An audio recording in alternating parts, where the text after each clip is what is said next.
Aleluia! Aplauda ao Senhor. Podem sentar, queridos. Vamos orar. Pai, nós queremos ouvir a Tua voz nessa manhã, Senhor. Nós te pedimos que Tu fales, Pai, ao nosso coração. Nós te pedimos que Tu nos ensine, Senhor. Nos ensine, Pai, qual é a Tua vontade para a nossa vida. Nos ensine através dos Teus atos, através das Tuas narrativas, através da Tua vida, escolhas e decisões, Senhor. Ensina, Pai, sobre Ti, sobre quem Tu és, sobre o bom Deus que Tu és. Em nome de Jesus, Pai. E que o pregador não atrapalhe a boa obra que Tu tens preparado para o Teu povo nesta manhã, pois eu não trouxe nada para a mesa. Amém. Queridos, sem exceção, todas as histórias de Jesus, narradas pelos evangelistas, elas nos ensinam. E, na verdade, essas histórias contadas pelos evangelistas em toda a narrativa de Mateus, de Marcos, de João, de Lucas, elas são muito mais do que simples histórias. Elas são reflexos da nossa própria vida. Elas nos mostram muitas vezes faces da nossa própria existência, faces de quem nós somos. Quantas vezes, ao ler as Escrituras, especialmente os Evangelhos, nós, ao nos depararmos com pessoas com as quais Jesus cruzou, ensinou, curou, nós não olhamos para elas e dizemos: essa pessoa parece tanto comigo. Esse personagem aqui dessa história é a minha cara. Olha só como eu me pareço com essa pessoa. São reflexos das nossas necessidades com Deus, aquilo que necessitamos da parte dEle, aquilo que necessitamos que Ele nos faça, aquilo que necessitamos que Ele venha a suprir no nosso interior. E também são reflexos da forma como nós enxergamos o mundo. Quantas vezes, ao ler relatos dos evangelhos, nós não nos identificamos com a forma como aquela história ela foi contada, porque muitas vezes é a forma como nós enxergamos o mundo, enxergamos o outro, enxergamos a Deus. Absolutamente nada acerca do ministério de Jesus é retratado sem que o acontecimento deixe de nos ensinar valiosas lições. O versículo que for que você lê dos evangelhos, ele vai te ensinar. Se a gente tivesse que chegar aqui, Técio, e pregar sobre o menor versículo da Bíblia, Jesus chorou, não tem coisa para aprender disso não, Técio. Tem muito a nos ensinar, o mínimo relato que seja. Mas essa semana eu me aproveitei disso, da valiosidade, da riqueza desses detalhes contidos nos relatos bíblicos. Me aproveitei disso para poder agir e para poder dar uma regulada nos dois malas que eu mais amo na vida, que se chamam Pedro e Miguel, meus dois filhos. E precisava dar um ajuste. E eu pensando, eles precisam ouvir um negócio mais assim, pesadinho. Então, o que é que eu vou fazer, Vou usar uma história de Jesus. Porque no final das histórias de Jesus, tudo dá certo. A não ser a sua própria história. Porque Ele morreu na cruz para que desse certo para a gente, mesmo não tendo dado certo para Ele. E aí, eu me lembrei do Gadareno. E aí, eu me lembrei desse homem endemoniado que estava na região de Gadara, região distante apesar de também estar margeado pelo lago de Genezaré, né, pelo mar da Galileia, era distante do lugar onde os judeus eles moravam. Era um lugar perto de Decápolis, que era um conjunto de 10 cidades gregas que ficava ali pelaquela região, onde hoje é Israel, onde hoje é a Palestina. E Jesus, ele tinha acabado de fazer milagres. E ele navega para a região dos Gerazenos, que fica do outro lado do lago da Galileia. Mas veja, é estranho Jesus estar indo para lá, porque o ministério de Jesus, se a gente pegasse um mapa de Israel, a gente iria ver que o ministério de Jesus, ele foi todo em volta da região da Galileia, mas nas cidades judias da região da Galileia, Cafarnaum, Nazaré, todas aquelas cidades.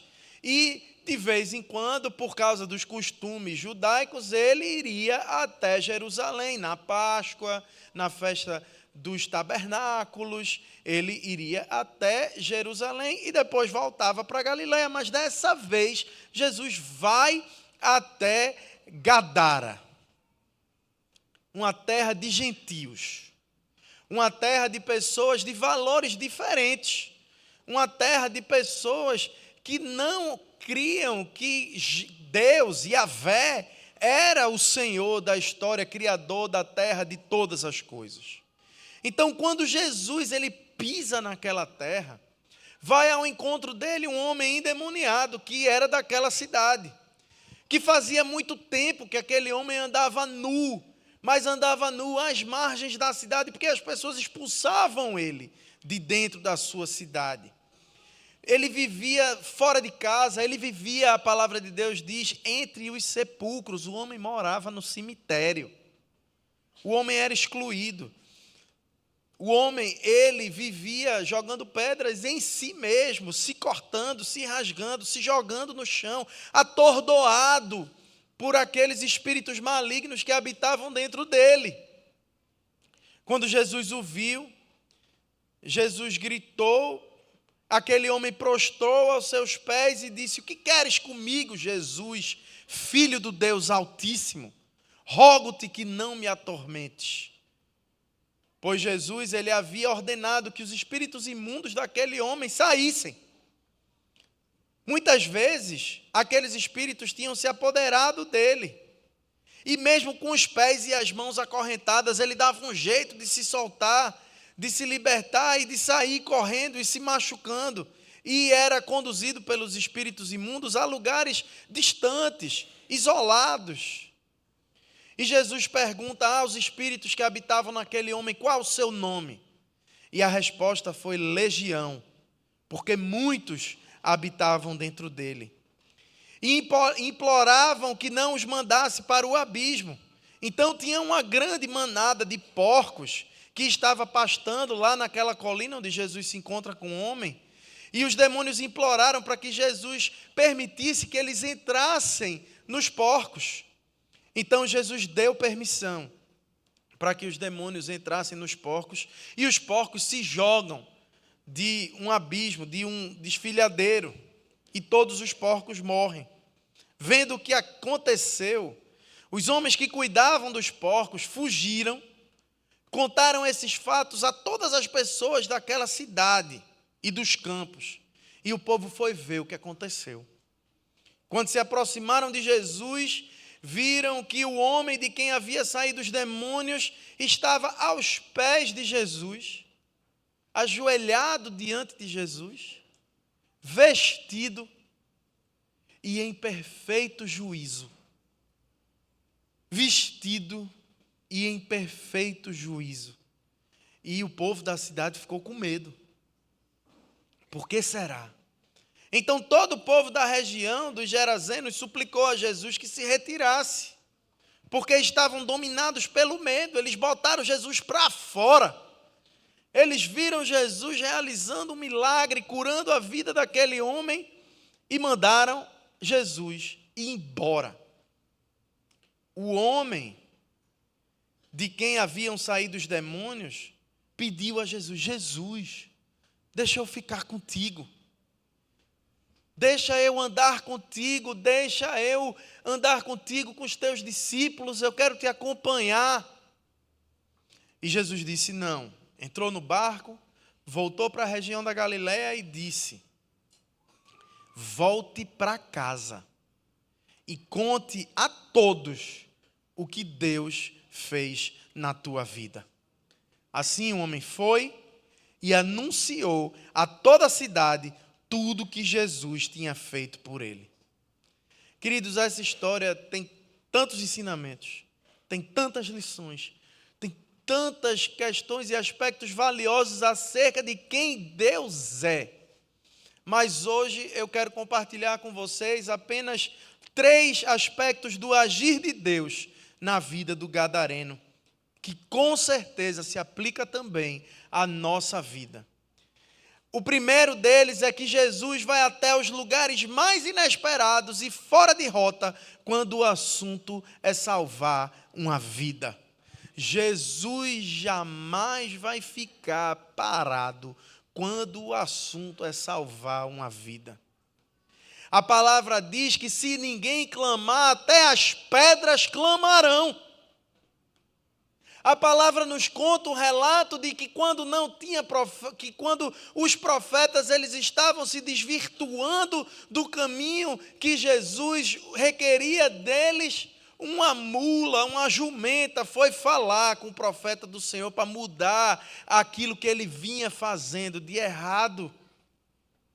A palavra nos conta de várias situações em que Deus usa as circunstâncias mais inesperadas do mundo para que a sua palavra seja propagada.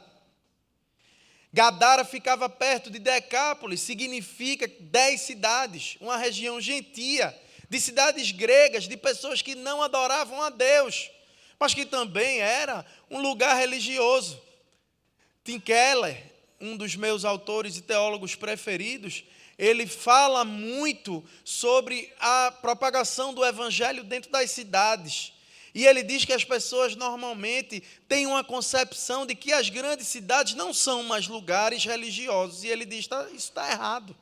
Ele foi pastor em Nova York durante a maior parte do seu ministério. E ele dizia: essa concepção está errada. Há religião em todas as cidades e grandes centros do mundo. Mas nós precisamos ver que religião é essa. Porque na história da humanidade, os grandes monumentos dos grandes centros sempre foram retratos daquilo que as pessoas adoravam. Se você vai para a Grécia Antiga, você vê toda aquela arquitetura, toda aquela coisa maravilhosa, porque era aquilo que os gregos adoravam, o conhecimento. Se você for para os lugares de retratação da Bíblia em que eram adoradores de Baal, você tem estátuas gigantes de Baal.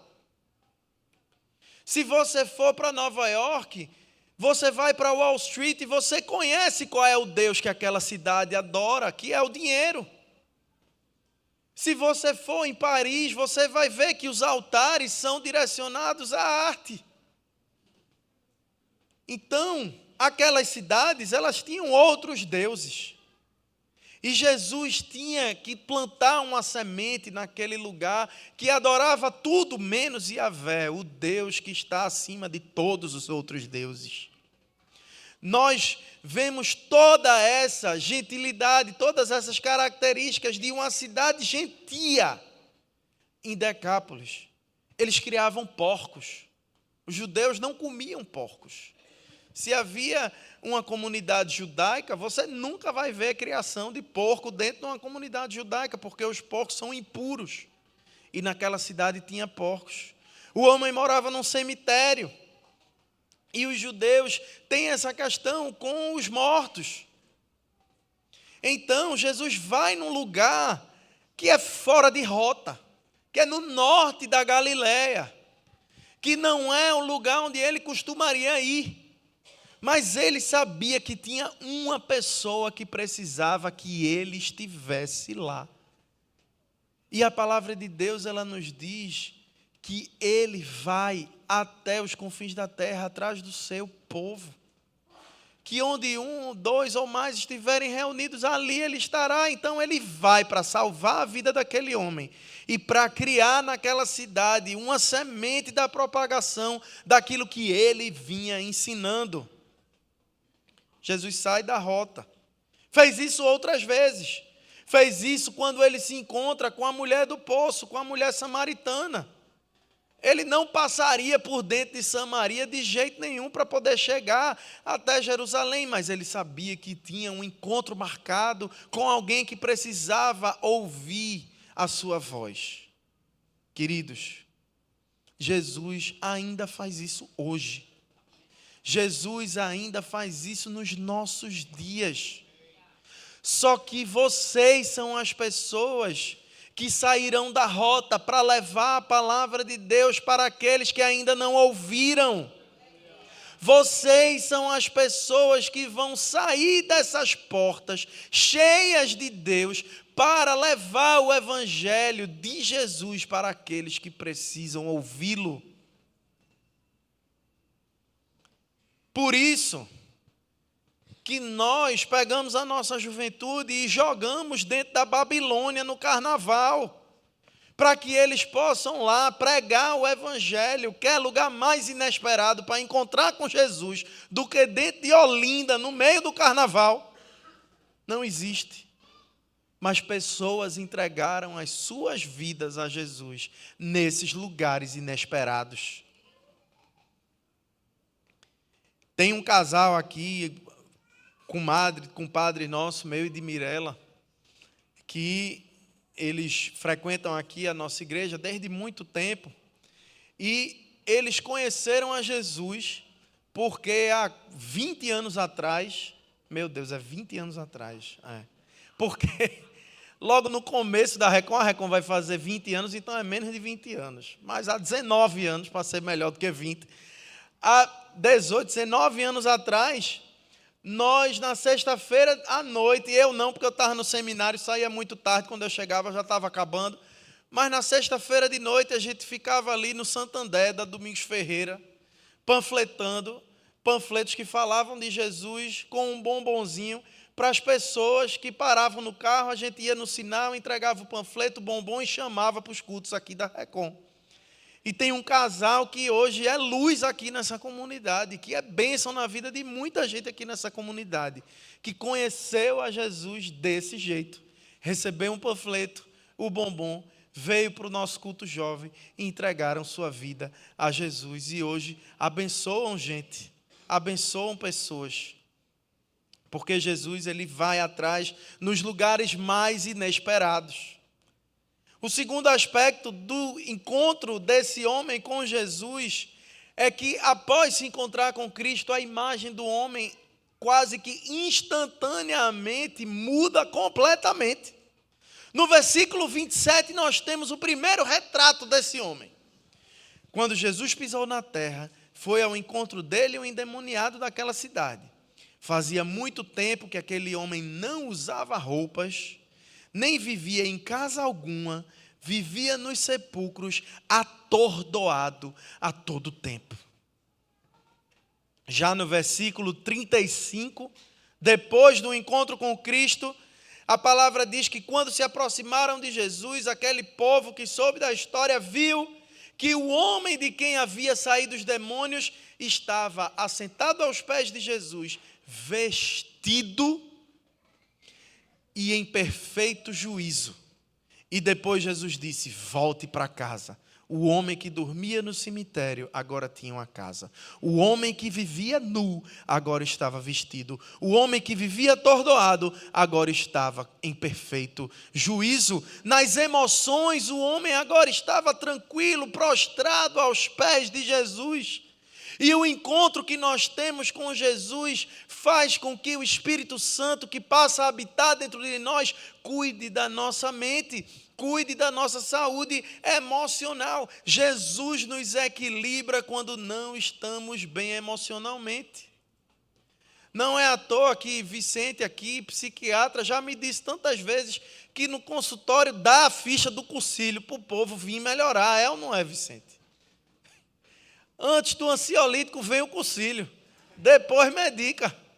E dá certo ou não dá? Em alguns casos é isso que as pessoas precisam. De Jesus. O homem que antes andava nu, agora estava vestido. O homem que não sabia como se apresentar diante da sociedade, que andava nu, expulso dos cantos, agora estava apresentável. Agora podia viver em sociedade. E o Evangelho, se nós seguirmos aquilo que ele nos ensina, vai nos fazer viver muito melhor em sociedade. Porque a gente vive melhor em sociedade quando a gente pensa no outro. A gente vive melhor em sociedade quando a gente é mais tolerante. A gente vive melhor em sociedade quando em nós reina não a ganância, não o egoísmo, mas reina o amor. O amor que nós só encontramos em Jesus e só aprendemos com Jesus. Aquele homem já tinha um aspecto diferente, porque tinha encontrado com Jesus. O homem deixa de amedrontar as pessoas e se torna um missionário. Aquele homem que antes era excluído da sociedade porque causava medo às pessoas, agora iria ser responsável por, em 10 cidades, em Decápolis, ser a semente do Evangelho de Jesus Cristo para aquele povo gentil. Esse homem agora iria falar com as pessoas acerca daquilo que Deus tinha feito na sua vida. Quantos de nós não somos ou não fomos iguais a esse homem? Quantos não chegamos até Jesus com a nossa vida toda fora de ordem, com a nossa vida toda desorganizada, com a nossa vida toda errada, seja emocionalmente, seja financeiramente, seja nos nossos relacionamentos, seja em cada aspecto que a gente tem na nossa vida. E depois que nos encontramos com Cristo, tudo muda, tudo é diferente. Somos feitos novo e passamos a ser propagadores do Evangelho. Querido, Jesus, ele não tem público-alvo. O público-alvo de Jesus é todo mundo. Jesus não escolhe quem é o grupo social que ele vai atingir, ele quer todo mundo. Eu não prego o universalismo, nem acho que todos serão salvos, mas Deus quer atingir a todos. Seja os religiosos judeus que ele era mais duro com aqueles homens, ele queria aqueles homens prostrados diante de Jesus, senão ele não tinha ido atrás de Paulo. As prostitutas, ele queria elas também e sentava com elas na mesa. Os cobradores de impostos que eram odiados pelos judeus, ele queria eles também e tinha um deles andando com ele o tempo todo, que era Mateus. Os gentios, pagãos, que tinham vários deuses a quem adoravam, Jesus queria eles também. E continua querendo. E conta conosco para que a gente vá atrás desse povo. Era muito fácil para Deus resolver essa história de salvação, né, Técio? Imagina o impacto de Jesus pegar um anjo, coisa mais linda do mundo, asa, aquele negocinho aqui em cima brilhando, uma aura ao redor do anjo, e Jesus fazia assim: pronto, agora eu vou resolver esse negócio, eu vou mandar um anjo, entendeu? Está tendo aí o galo da madrugada, 2 milhões de pessoas, eu mando um anjo, todo mundo vai ver o anjo, e é 2 milhões de uma vez, porque depois de ver um anjo, não é possível que a pessoa não acredite que eu existo. É um anjo, um ser celestial, uma coisa linda. Vou mandar o anjo e está resolvido. Mas não, ele quer usar você. Ele poderia mandar querubins, serafins, seres celestiais maravilhosos que iriam impactar visualmente, espiritualmente, todos nós, mas Ele quer usar você, que ontem estava se debatendo no chão, todo atordoado, mas que agora conhece Ele, que agora vive para Ele e que agora vive em paz. Agora é levar, agora é sair, agora é chamar esse povo para conhecer o mesmo Jesus que você conhece. E o terceiro aspecto que esse texto nos ensina acerca do agir de Deus é que Jesus, ele restaura não só a vida daquele homem, mas restaura a sua dignidade, restaura a identidade de quem ele era. E ele faz isso quando ele olha nos olhos daquele homem que agora pede: por favor, Senhor, eu quero andar contigo. E ele diz: volte para casa. Queridos, casa está entrelaçado com dignidade. Casa está entrelaçado com identidade. O homem vivia às margens da sociedade. O homem vivia entre os sepulcros, num cemitério. Jesus manda o homem voltar para dentro da cidade, para as ruas da cidade, para a sua casa. E ao fazer isso, ele está resgatando a identidade daquele homem. O fato de pertencer a algum lugar específico diz muito acerca de quem nós somos. Essa semana eu conversava com o reverendo Ronaldo e a gente estava falando como os imigrantes, eles vão para outros países, mas eles querem chegar em outros países e fazer o seu mini país ali. E ele estava compartilhando a experiência que ele teve de ter morado fora do Brasil. E eu também tive essa experiência, e eu morava com uma tia minha, que a filha dela é descendente de grego. E era engraçado, que essa minha prima, ela é descendente de brasileiro, de grego, e nasceu nos Estados Unidos. É uma salada mista. Mas ela ganhou muito com isso, porque ela fala português, ela fala grego, ela fala inglês. Então já saiu na frente de muita gente. E aí, a família, parte grega dela, tinha uma comunidade grega lá na cidade que sempre se reunia, que ensinava as crianças a falar grego, a ler e escrever grego, e que insistia naquela raiz deles. Porque mesmo não estando na Grécia, a identidade deles era uma identidade de quem nasceu lá.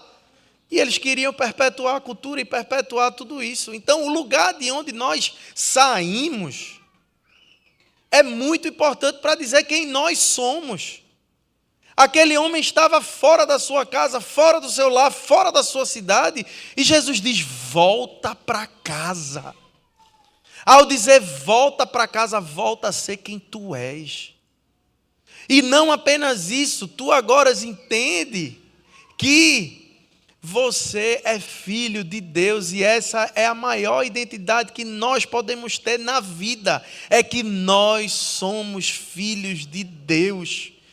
E o nosso lar não é aqui, o nosso lar é na eternidade, o qual temos saudade dele, por isso adoramos a Jesus, e mais tarde, quando estivermos na Eucaristia, dizemos: Maranata, ora vem, Senhor Jesus, eu quero ir para casa. Ele diz: volte para casa. E junto da sua casa, aquele homem resgatou a sua verdadeira identidade. Aquele homem resgatou a sua dignidade. E aquele homem, ele não apenas viveu tudo isso, mas virou um missionário. Queridos, diante dessa história, das lições aprendidas, saiba de uma coisa: Deus, Ele quer restaurar a tua vida, restaurar a tua dignidade, restaurar a tua identidade nele. Se você sente que pelas circunstâncias da vida você tem sido colocado às margens, da sua família, da sociedade, do mundo corporativo, da igreja, de qualquer uma dessas situações, saiba que Deus hoje, Ele diz para você: volte para casa e diga a todos aquilo que eu fiz por você. Volte para casa. Não há impossíveis para Deus. Deus, Ele nunca vai achar que ir atrás daquilo que você precisa vai dar trabalho. Ele vai mandar alguém. Ele vai proporcionar com que as circunstâncias elas mudem para que Ele chegue com o seu amor poderoso e transformador até você. Porque Ele nos ama muito. E porque Ele nos ama, Ele vai fazer isso, vez após vez após vez. Deus abençoe vocês, queridos.